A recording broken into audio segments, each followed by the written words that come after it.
With inflation still elevated and the peso struggling against the dollar up until recently, 2024 is a year of tough choices for high net worth individuals, especially retirees, navigating rising costs, and volatile markets. To help us make sense of it all, we're joined by Mr. Rex Mendoza, CEO and President of Rampver Financial, one of the largest distributors of investment funds in the Philippines. He's also former CEO and President of Philam Life, with decades of expertise in wealth management and financial planning, making him the perfect guide for this discussion. Rex, good morning, and grateful you could join us. Hi, Rex. Hi, good morning, Rain. Pleasure's all mine. Okay, thank you so much. Again, good morning. Perhaps you could quickly go through the quick profile of your clients at Rampver Financial and their main concerns when it comes to investments. Well, the profile of Rampver is quite wide. We have 60,000 plus clients already, and this is just on our own and main platform, but we do have connections with GCash and other digital platforms. Huge chunk of this would be mass affluent, but there is a good selection of high net worth individuals and families that we do take care of, and we've actually served a few generations of these families already. And we will be talking more about succession planning in a moment. But first, inflation's wealth divide. The latest BSP data shows that inflation is still hovering around 3.3% average for this year from almost 6% last year, disproportionately impacting consumer spending. How are affluent Filipinos adapting their personal finance strategies to protect their purchasing power while maintaining growth in this high-cost environment? Great question, Rain. I guess it's really a challenge for many high net worth families. However, I always have to say a poor economy or a very challenging investment environment is not an excuse for not doing things right. And this is where you really separate the rich from the struggling in our economy.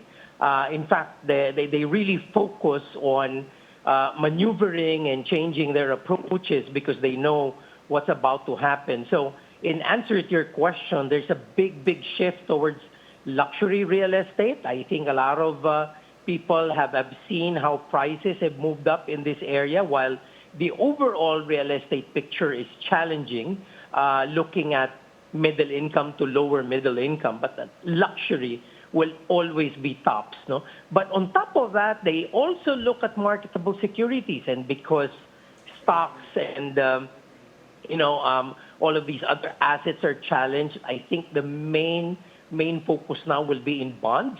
They want to capture the high interest rates that are there before the cuts are going to be made, and I guess we expect most of this to happen in 2025.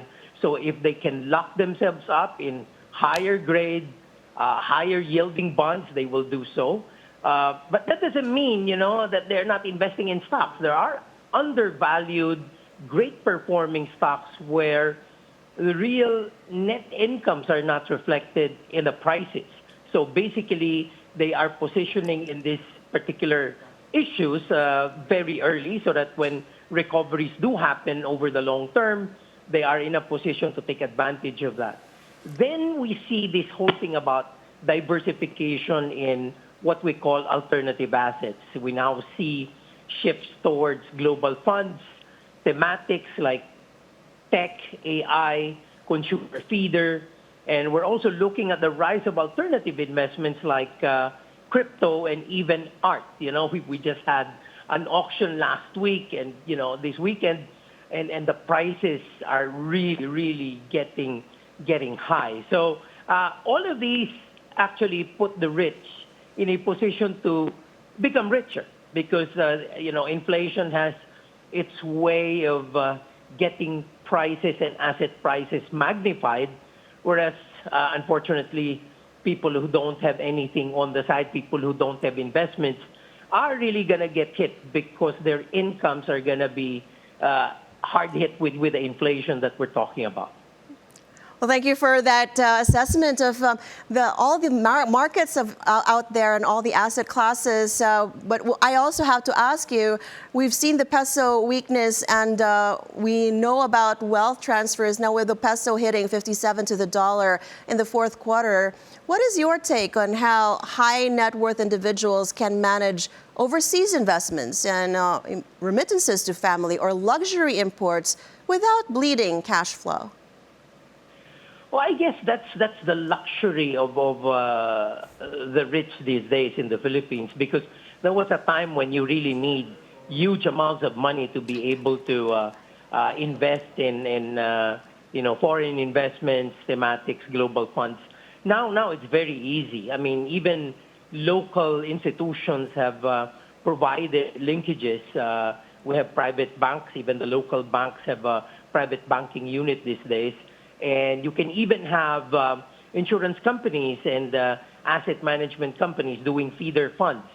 So through different alternative investments, like even insurance, the high net worth have access to this. But again, the bottom line for me, Rain, is this. The rich and the affluent know that the peso will always be a weaker currency. So I guess the more intelligent thing to do is to make sure that we have an allocation towards dollar assets. That's a firm allocation. And I guess for the moment, it's safe to say 30 or 40% of your marketable securities and investable funds should be in dollars. Because obviously with a slide in the peso value, you won't be able to make much in real dollar terms. So this whole thing about diversification and making sure that you invest in stronger currencies will be a must. Because can you imagine, with the way things are going, and then you have the peso sliding at about 10-15%, you almost erase all the yield you've been making on the local front. So Right. There has to be a real bet on stronger currencies like the dollar.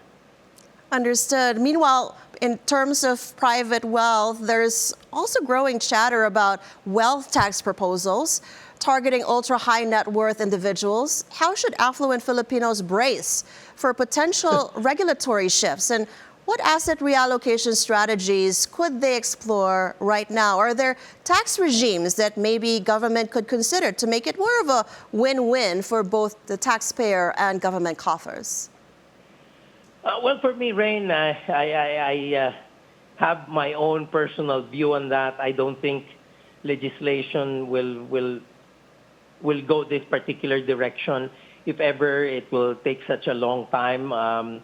Quite frankly, legislators will not do anything to harm themselves or maybe the benefactors they can protect. So unfortunately, that's my view.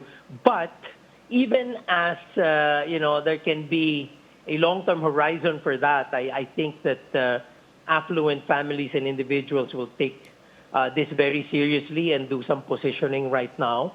I guess there is a way of, of focusing on the fact that the rich will really have to go more towards control rather than ownership. I guess for most part, we've always seen the rich focusing on what to own. However, there is a big shift right now to control and not exactly owning. And this is through the use of trusts, through the use of big level, high amount insurances. When you do these things, you're able to transfer with the least of possible leakages. Sometimes it can actually get a bit complicated, but that's not exactly the case now. Even as private banks do this on the local front, people are now having access to trust agreements, family constitutions where, I guess succession is very important. I always tell friends,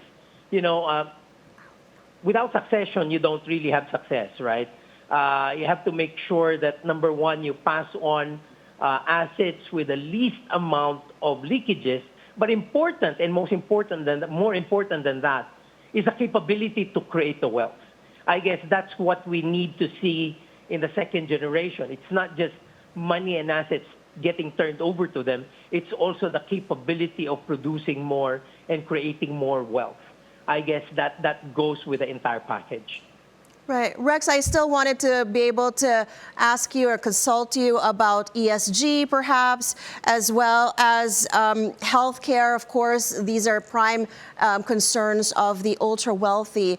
But perhaps because of time, we'll have to ask you one last thing. Is there an underrated financial move that affluent Filipinos must make or should consider today, not only to survive but thrive in the coming days amid the uncertain economic landscape? It's something that we advise most of our clients, Rain, and this is it. It's totally segregating a portion of your wealth to a base that you can call your emancipation fund. That base will have to be tucked in a very safe instrument, a guaranteed position that will give you an interest inflow that can take care of your security and freedom of choice moving forward. And as I say, this is underrated because a lot of high net worth will usually put all of their money in their businesses, put all of their money in their enterprises. And that's the reason why, you know, the real take of the next generation can be tough because the money of the first generation is still within the business. But if you have a segregated fund and you can enjoy your life with that, then you can really focus on preparing the next generation because on your own, you're already good. I mean, like, let's say you set up something that will pay you, like, let's say, 1 million pesos a month, and you're going to be happy with that. Yep. So no matter what happens to the business, no matter what happens to the economy, you will be getting that million on a constant basis, whether you need the full amount or not. In which case, you won't have to meddle with a second generation running your business now. You cannot, hamper them and get into new assets like crypto and the like, because you are safe on the side. You have your own money moving forward. And you're not because you have made sure that this is set up in prosperity. I mean, it is going to be a function of that base creating that money no matter what's happening to the economy. Safety fund, emancipation fund, and a segregated fund for the future. Always an attractive idea. Mr. Rex Mendoza, CEO and President of Rampver Financial, a pleasure to see you again, and thank you so much for joining us today and sharing your invaluable insights on wealth strategies for the high net worth individuals and retirees. Thank you so much, Mr. Rex. Thank you, Rain, and good morning to everyone.